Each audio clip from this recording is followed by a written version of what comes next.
My name is David Abernathy, and I teach in the Department of Global Studies at Warren Wilson College, which is a small liberal arts college just outside of Asheville, North Carolina.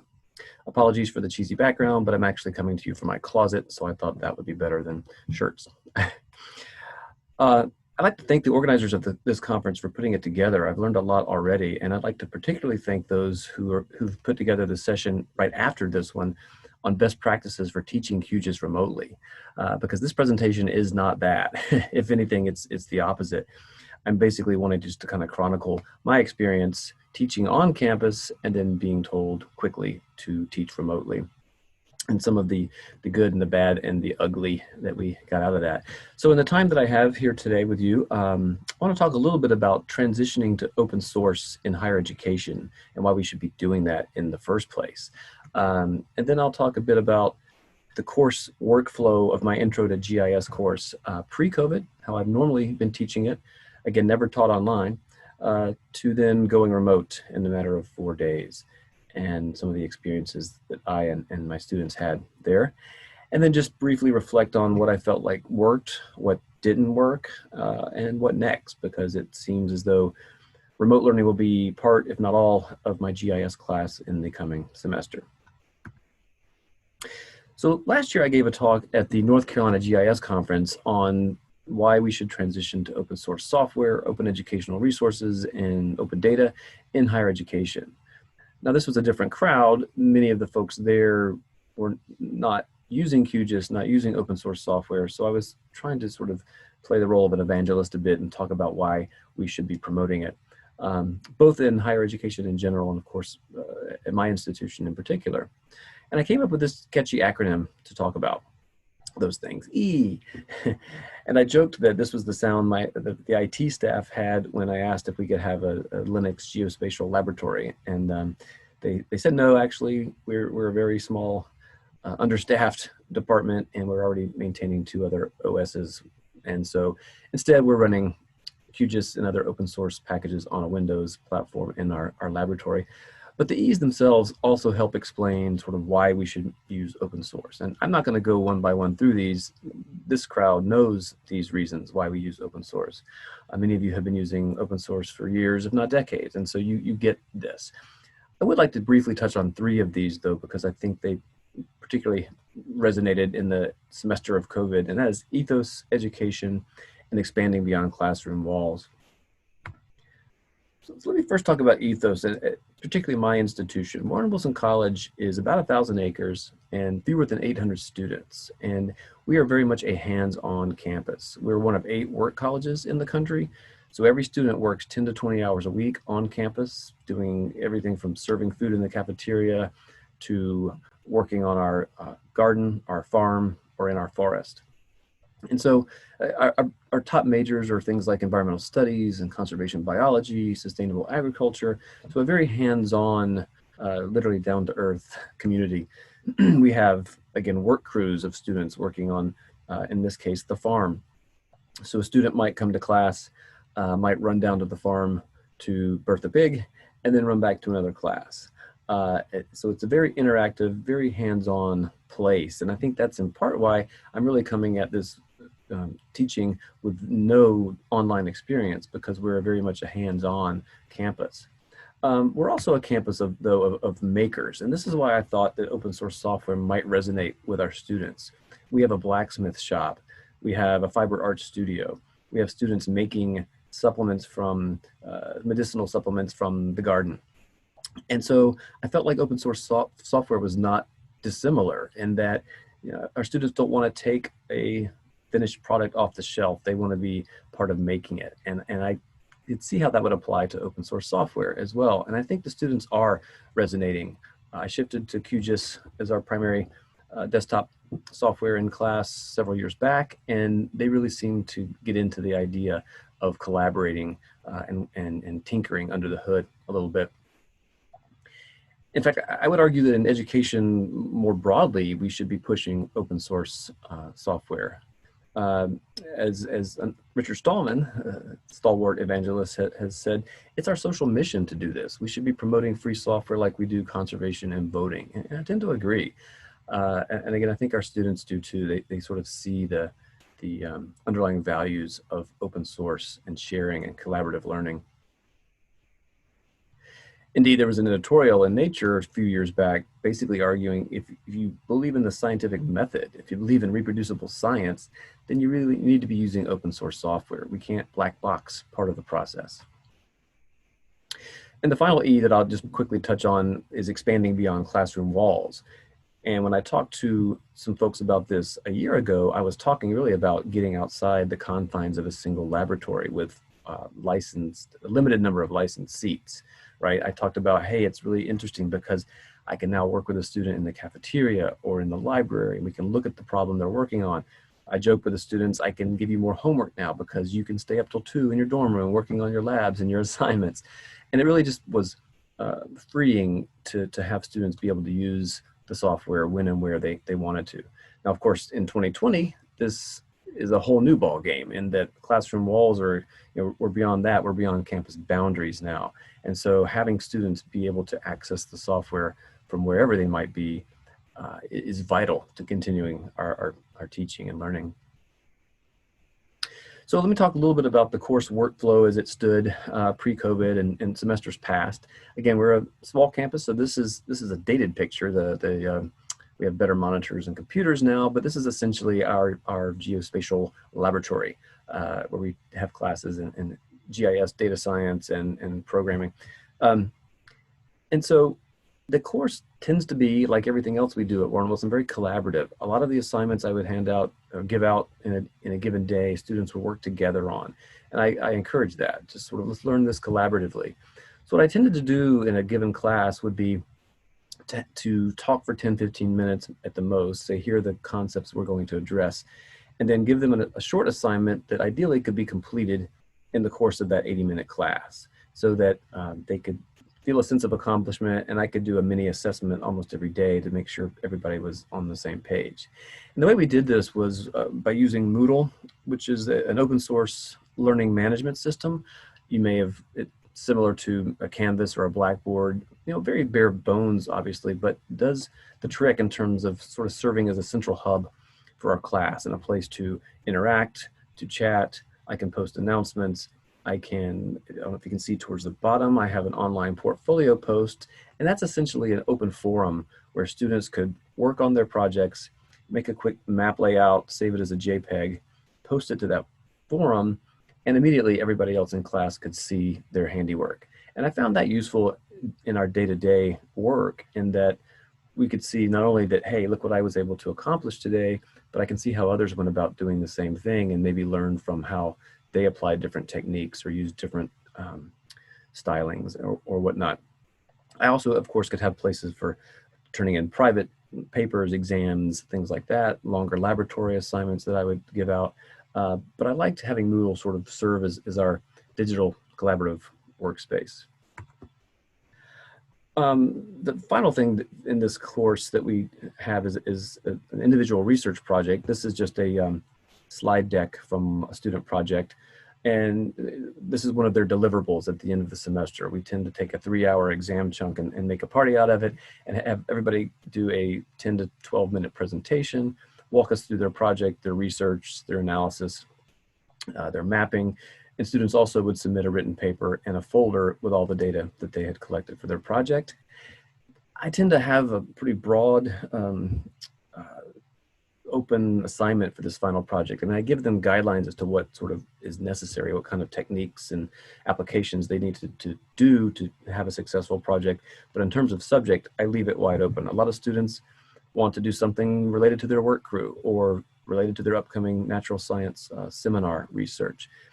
So it's kind of wide open. Some students work on campus. Many want to work on their own projects, maybe their home state, but it's kind of literally all over the map.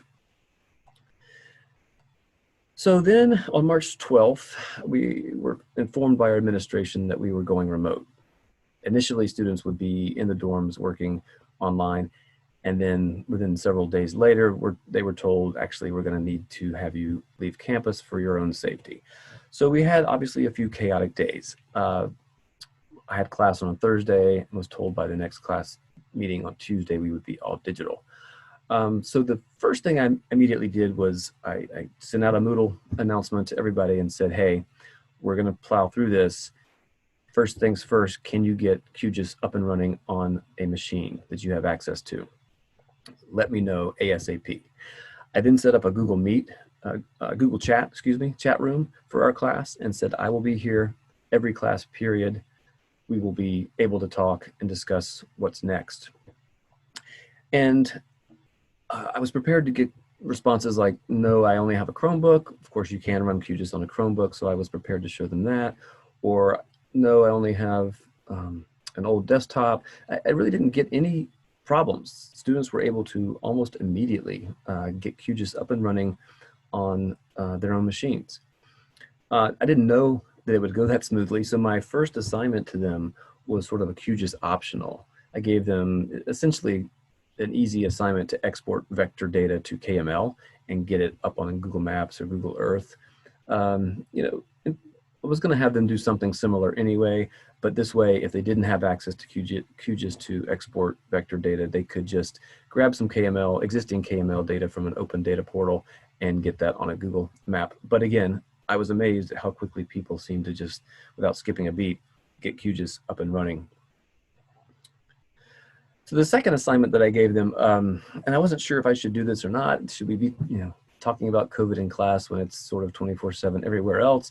But I decided to have them take on a quick assignment to recreate the Johns Hopkins map that has been all over the place since March. And on one hand, this was a good exercise to have them practice some symbology and tweaking their colors, etc. But also it's a good reminder, and we talked about this, that they have some power here as map makers, right? They can control the ratios of these proportional circles. They can control projection. They can color in countries entirely instead of using this type of symbology, which would tell a different story. So it brought us back around to thinking about maps as power and sort of that not how to lie, at least how to mislead with maps. So it was a good exercise as we moved forward. And I will say too that I don't have a picture of a final project here, but we did have students pull off final projects. It was a bit of a mess there for a while because students had already proposed their final projects, and many of them were to be done on campus, and of course that was no longer possible. So we brainstormed. I worked one-on-one with folks to come up with project ideas that could be done in their own locale. One thing I think that was in their favor, years ago I had an instructor tell me, when you teach intro GIS, never let students get their own data. Give them everything. And I tend to disagree with that. So I actually have students go online and get their hands dirty finding data the second week of my course. So they've already done that, and they weren't afraid once they relocated to California or wherever to dive in and try to find some data in their own locale. And so I think that helped them. The students were able to pull off, I think, very viable projects that were as good, if not better, than our normal semester. So we were able to complete final projects. The one piece we couldn't complete, at least not everybody, was to get together to have that party and present the final papers and slides. Some students had enough bandwidth to use the software and download data, but they couldn't participate in a video session. So I didn't make that optional, but they all were able to turn in papers and projects at the end of the semester. So really quickly, what worked, what didn't, and what's next? I guess I'll start with what I felt like was the good. Obviously, QGIS is the good. We were able to pivot on a dime. Students were able to get access to the software. They were already used to using it. And so I really felt like we did not skip a beat there. It was even more smooth than I thought it would be. Second, I think combining synchronous with asynchronous projects allowed students to sort of manage this weird situation a little more easily. Again, I learned pretty quickly that synchronized video class time was not going to be an option, given that some of the students had did not have access to high-speed internet. So synchronous became chat, and asynchronous was everything else. And I think that worked fairly well and allowed students to sort of manage their suddenly different time constraints more easily. Third, I think having Moodle be that central hub for us was really beneficial. We were able to, again, continue the workflow much as we had been doing pre-COVID, turning in projects online, sending out chats, posting maps up to the Moodle site. And so we were able to continue that without, again, skipping much of a beat. The Google chat room that I set up for the class, I think did develop or helped give a sense of collaboration. Obviously not the same as working together in a classroom, but it did give us a chance to sort of talk through issues and projects together. Some students even set up their own Google chat rooms to sort of work collaboratively. I had a couple of students with Macs and they were facing some issues and wanted to work out the kinks together. And so they set up sort of a Google Mac chat for our class.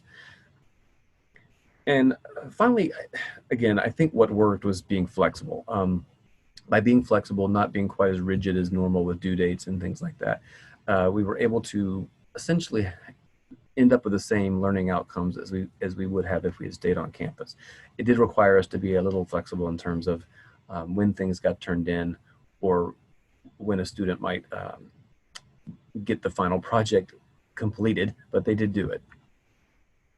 The bad, and I could go on and on here, this is obviously entirely my fault, but because I'm not prepared to teach online or wasn't prepared to teach online, I had no tutorial videos at the ready. I had not made any clips of exercises in QGIS. I had nothing ready to go there. Obviously, that's a goal on the to-do list for the fall, and I am looking forward to hearing from you all as to best practices there. We did have a set of documents that we were using, tutorial documents that a student had helped put together, but no videos. Some students had difficulty staying motivated. Now, I'm not going to entirely take the blame for that, but I think part of it could be, or at least maybe to think more positively, what are some ways that I could keep students more motivated to learn GIS remotely or online? And so again, I'm hoping to hear from you all as to some best practices as how we can make learning even more engaging for the students, even if they aren't able to be together in a lab setting. Third, again, I mentioned this before, but that shift to off-campus after final projects had already been proposed and written up was troubling, and students had to really shift gears quickly and think of how to tackle a project given their new locations. Again, I was impressed with how successful they were at doing that, but it certainly was disruptive. And the high-speed internet issue was an issue. I had some students just simply not able to participate in any form other than asynchronous because they didn't have the bandwidth to make it happen. And so we didn't have a fully participatory presentation session at the end because of that. And you may have heard that campuses across the nation, we sort of saw the inequities laid bare once students all left campus and went to very different, often stressful living conditions. And that very much played out. It was difficult to work around because some students had really stressful living conditions that made it really hard to learn. And I guess finally, what next?